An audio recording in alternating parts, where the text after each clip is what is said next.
Hello, I'm tatocat and welcome to my channel. Today we're playing Lucid9, the undo route. I don't even know what to call that.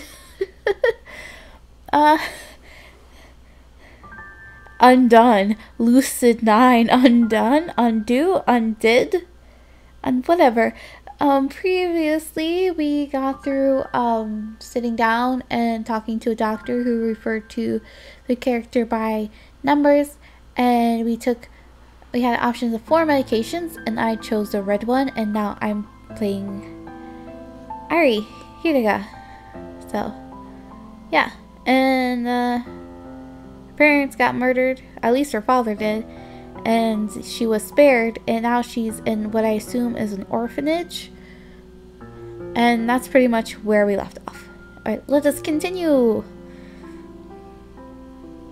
I wonder if the people that live there are happy.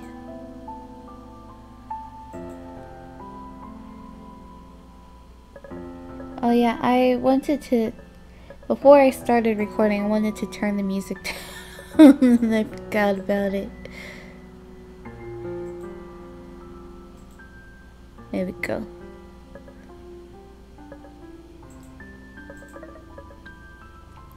Probably not. Teacher, what are we reading today? Today, we have a special treat for everyone. We're going to be reading a book published by our very own president and CEO, Masaru Inori.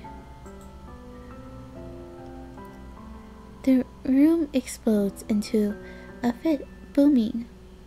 Why don't they like this Masaru Inori guy? I don't like him. His daughter is super mean to me whenever she comes to play. Yeah, and he smells like old people. Shh, quiet down. Remember what happens to children who speak during story time. No, what happens? Tell us. Yes, ma'am. The story we're going to be reading today is called The Lonely Lemur. I trace the center lines of one of the rug streets and follow it until it reaches the end. The world seems to cut off where the road stops. Where do the cars go once they get there? Do they turn around or just drive on? Is there another town on the other side of the rug?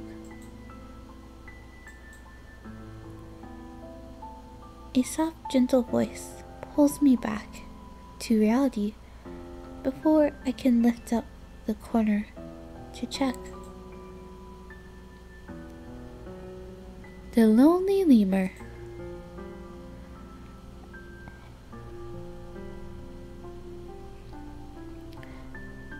Some animals have friends.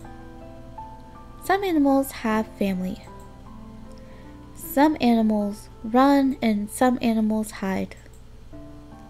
Some animals have hair and some animals have fur. Reptiles don't have either because they don't count.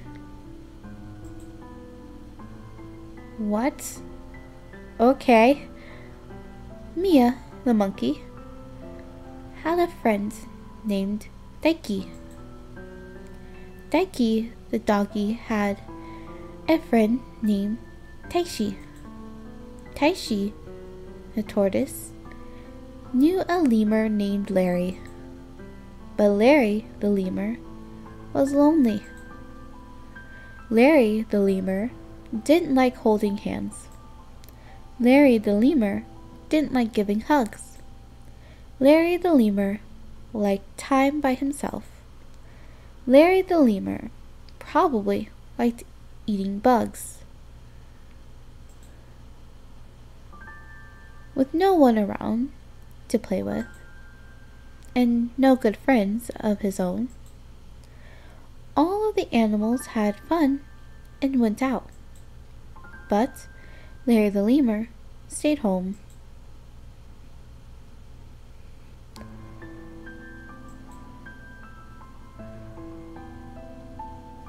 Larry the Lemur, more like Larry the... Oh, this is the mean boy. Larry the Lemur? More like Larry the Loser. Why didn't Larry like giving hugs? Hugs are nice. Says who? Sometimes hugs hurt. Have you been hugged by a person too hard before? It hurts.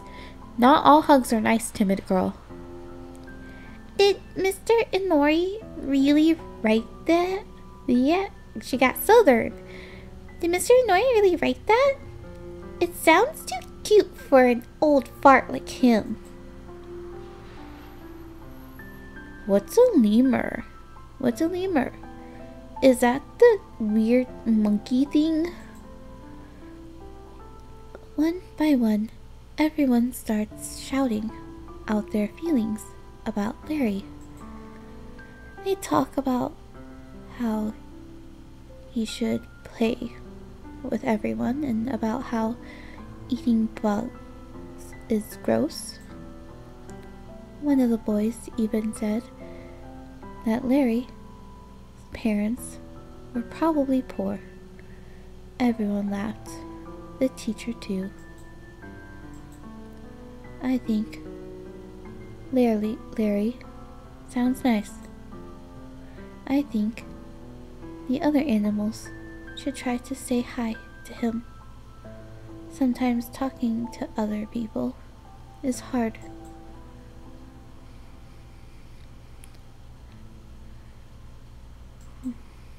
Sometimes it's very hard. Irie, what do you think? Me? Yes, you. What did you think about Larry the Lemur? Too many eyes, all focused on me. If I side with Larry, will they think I eat bugs too? What do I say? Choices! Lie about your feelings. Lie about your feelings. Lie about your feelings. I got overly excited for no reason. See, having no choices is only fun in situations where like in Doki Doki, when it was just like insane parts of the game where there's like no choices, you know. I guess lie about my feelings, number 2. Nice and in the center. I think Larry is weird. Oh? And why do you think that? Listen, you asked me what I thought. You didn't say I needed to give you detail, lady. He doesn't act like everyone else. If you don't do what everyone else does, you're weird. Right? I mean, I guess. Technically.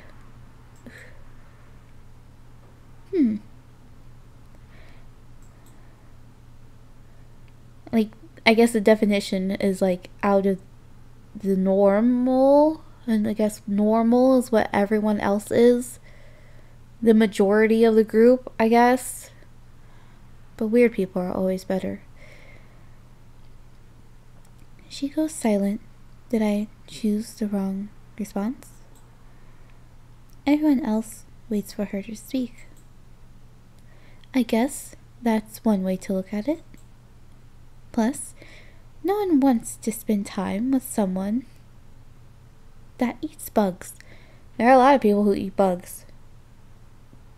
I don't want to eat bugs, but that doesn't mean I won't spend time with someone who eats bugs. And just like that, everything went back to normal. All of the kids split apart and started talking about the things they liked, the games they wanted to play, the girls or boys they wanted to spend time with or avoid. But nobody came to me. Things stayed this way for a very long time. Some children would leave and some would appear. Most of us stayed where we were. I think I heard one of the adults mention that the prices to take us home were too high for everyone to find a new mommy and daddy. But I didn't care, at least not that much. The orphanage had good food and fun video games. Sometimes one of the ladies from upstairs would come down to us and hand out fruit. Everybody got to choose what they wanted, so plums and apples were gone really quickly. I liked peaches more because they reminded me of home. Mommy grew up on a peach orchard where she was when she was little, when she was a little girl, so she liked to keep them around. Plus, they are high in potassium.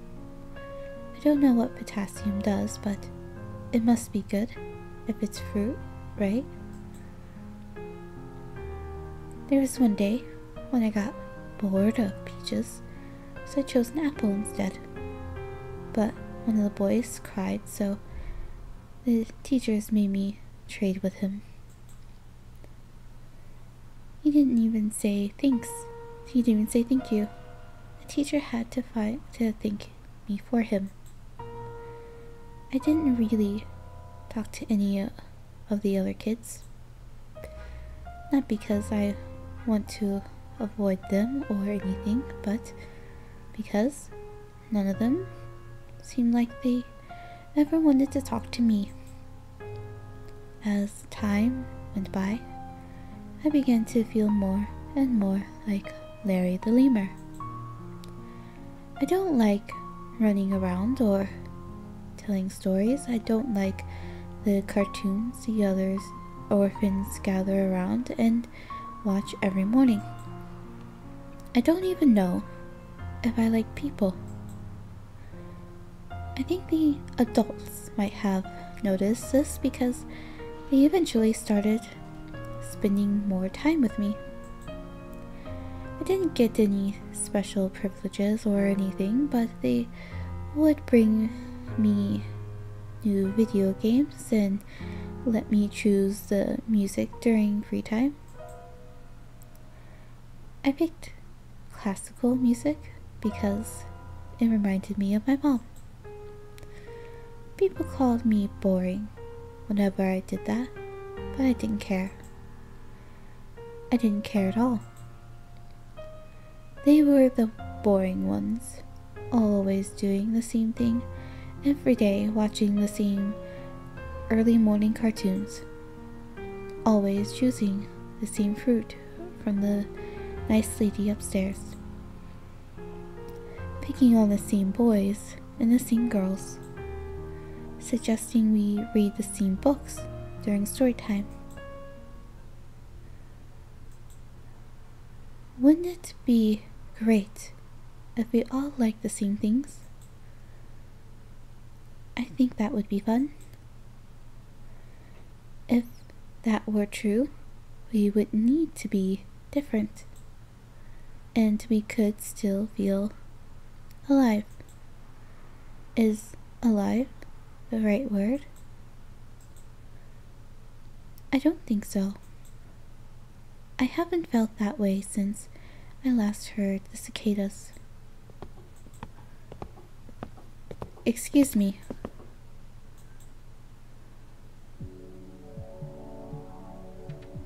Hello. Is your name Irie? Who is this? I haven't seen this man before. He couldn't be coming to... No. That isn't going to happen. No one is going to pick me out of this group of kids and take me into their home. I'm a lemur. Irie Hyuga. Is that you? Yes. Great! So, how are you feeling today? The man looks down at the handheld console resting in my hands. I paused, game upon hearing my name called out. Thankfully, this was a turn-based RPG, so I wasn't really missing out on any action. I'm okay. Good. Good. And what do you have? Oh, is that the legend of Dragoon? Dragon? You know it. It's one of my all-time favorites. What part are you at? We just left the Imperial Castle and are heading to Oaks. Oh man, you're getting to one of the harder fights in the game then. I know. This is my third time playing it. Oh yeah? Well, who's your favorite character? Herschel. The old guy? That's certainly a strange choice for a little girl. Why him? He reminds me of my dad. The man goes quiet. Right, I was reading it in her voice, this stop part. The man goes quiet and slowly closes his mouth. That happens anytime I bring up my parents. The adults here expect us to just forget about them, like that part of our lives never existed. Any second now, he'll start assuring me that everything is going to be okay. It's like clockwork, this place.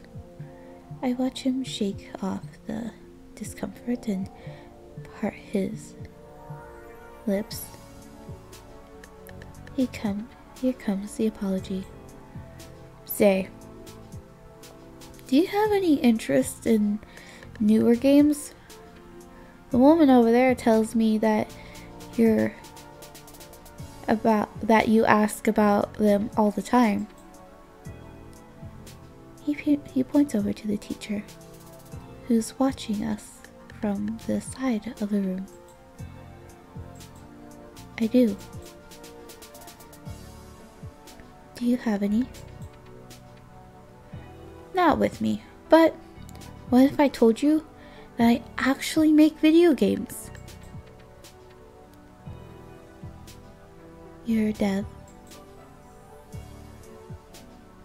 Yeah, and I'm also surprised that a girl your age is using industry slang.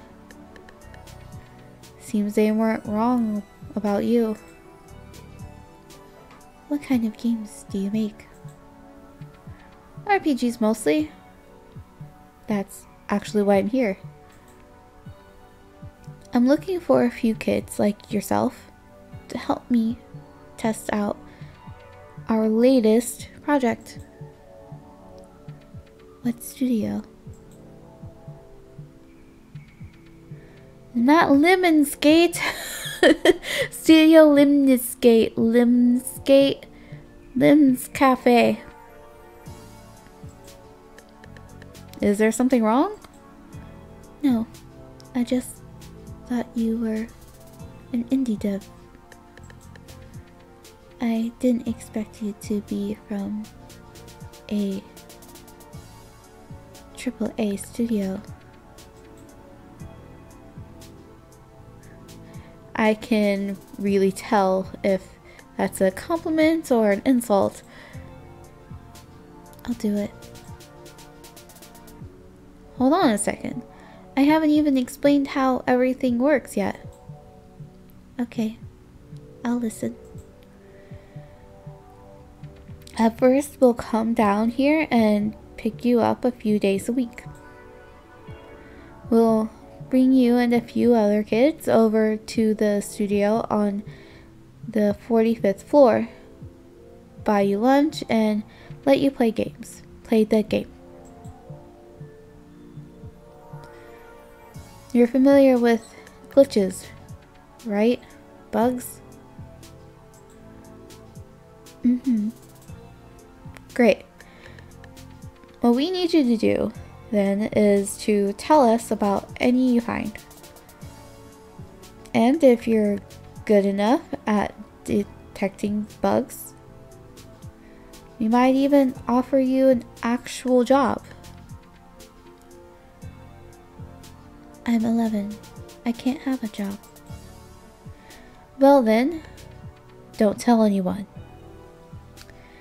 If we start paying you. The man winks at me and pats me on the head. So, are you still interested? Yes, I will do it. Great. We're glad to have you aboard. Someone will be here next week to pick you up. It won't be you? He pauses. I guess my question surprised him. It won't be me. Won't be me. I'm a busy guy, you know. The man stands up and begins walking towards the door without turning around. He speaks again. Irie.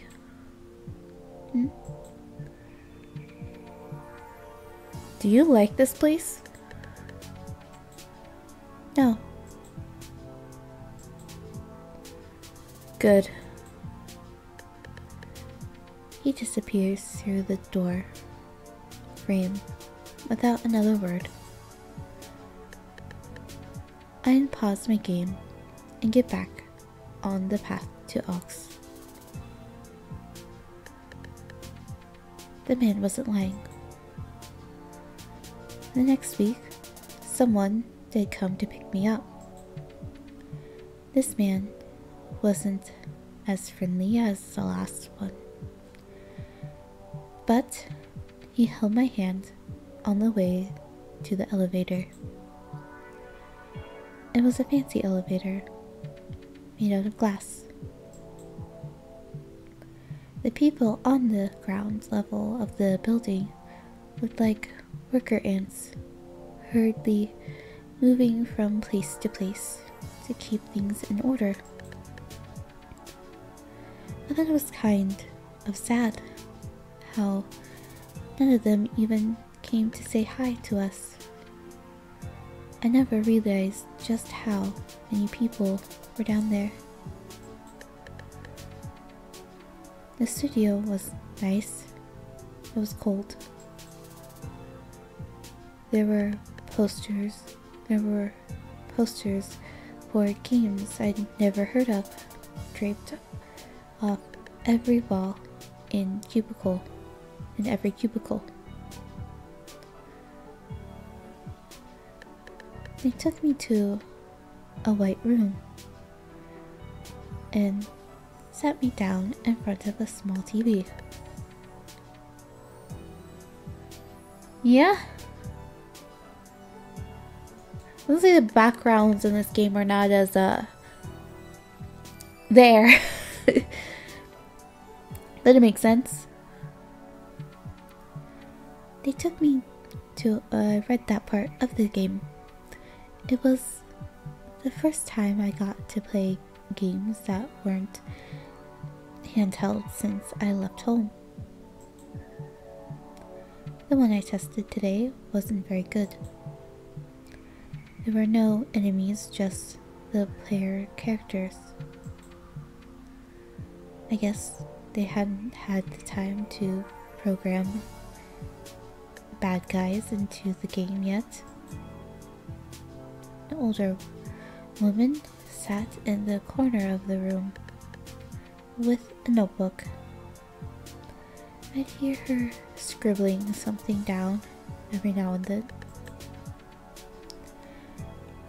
Not sure what she was writing, especially since the game right now was pretty bare. The sound of her pencil was calming, though. It made the new room fade into the abyss, leaving just me and the RPG. There was no three-dimensional world or map. It was closer to a chessboard. Each turn you would roll a virtual die that would determine how many spaces you could move.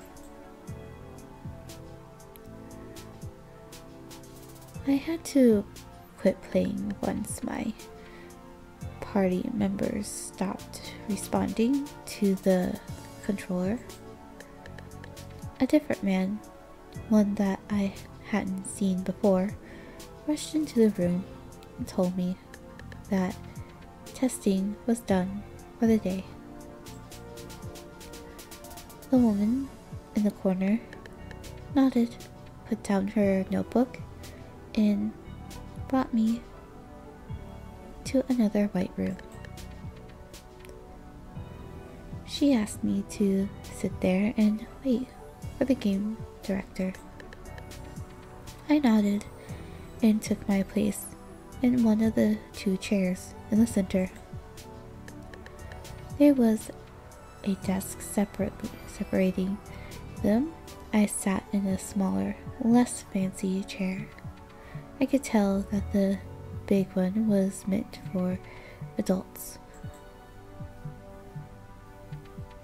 A knock on the door eventually tore the woman from her post. Without saying goodbye, she passed through the door and switched places with a familiar man, handing him the notebook on the way out. Why, hello there, Irie. Long time no see. Tell me, did you like the game? Not really. Oh? And why is that? There wasn't anything in it. Yes. What good is an RPG if there are no enemies to take down after all? I can assure you, though, when we're done with it, it will be the single most immersive gaming experience of all time. That is a promise. I'm excited for the final version. The man looks, right, I'm doing it in her voice. Actually, I'm just going to do it in mine. The man looks down at the notebook and sifts through several pages. I'm sure I'm surprised at how many there are, given just how little I got to play of the game.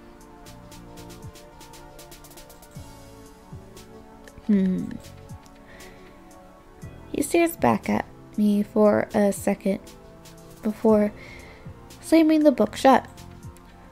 So, how about next Tuesday? What about it? Didn't I tell you that we may offer you a position based on your performance here? You said bugs.